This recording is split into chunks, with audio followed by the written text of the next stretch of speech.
Narcissists don't reflect on their actions the way healthy people do. They don't lie awake at night wrestling with guilt, wondering how they can make things right. They don't replay the past and think, maybe I went too far. That's not how their mind works. Their concern is not the truth. Their concern is maintaining control, and if that means rewriting history, if that means making you the villain, if that means distorting reality so thoroughly that even you begin to doubt yourself, then that is exactly what they will do. And if you're not careful, you will spend years, maybe even decades, trying to extract something from them that they are fundamentally incapable of giving. You will hold out hope that if you just say the right thing, if you just prove your point convincingly enough, they'll finally see. They won't, not because the truth isn't clear, but because admitting it would mean relinquishing the power they have over you. So you have a choice. You can keep chasing an apology that will never come. You can keep replaying conversations in your head, imagining different outcomes, trying to make sense of something that was never meant to make sense. Why? Or you can decide that your healing is not dependent on them. You can decide that closure is something you give to yourself. And that's not easy, because we are wired to seek resolution. Our minds crave order, narrative coherence. When someone wrongs us, when they betray our trust, when they inflict wounds that linger, we want acknowledgement, we want justice, we want the story to have a clean ending. But life is messy.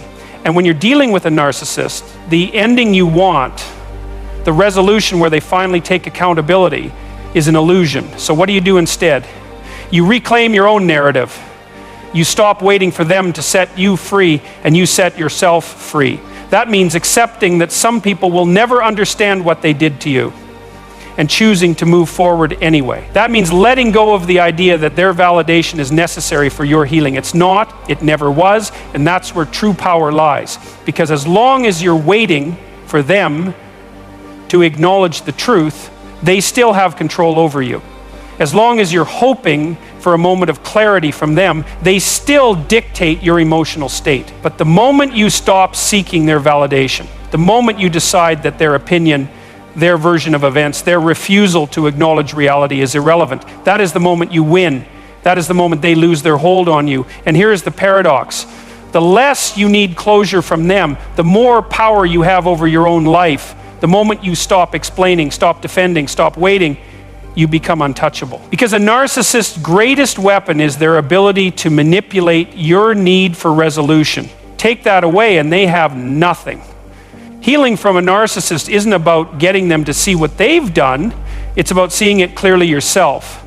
It's about recognizing that their lack of accountability is not a reflection of your worth, but of their own brokenness. It's about understanding that closure doesn't come from them, it comes from you finally deciding that you don't need their permission to move on. And when you do that, when you truly let go, something remarkable happens. The weight they placed on you begins to lift. The anger, the confusion, the self-doubt, it starts to fade, not because what they did was okay, but because you've chosen to no longer let it define you. In the end, the greatest revenge against a narcissist isn't proving them wrong. It isn't making them apologize. It isn't even exposing them. It's thriving without them. It's living a life so full, so independent, so unshackled from their influence that they become nothing more than a distant memory. A lesson learned, a chapter closed. And that is real closure.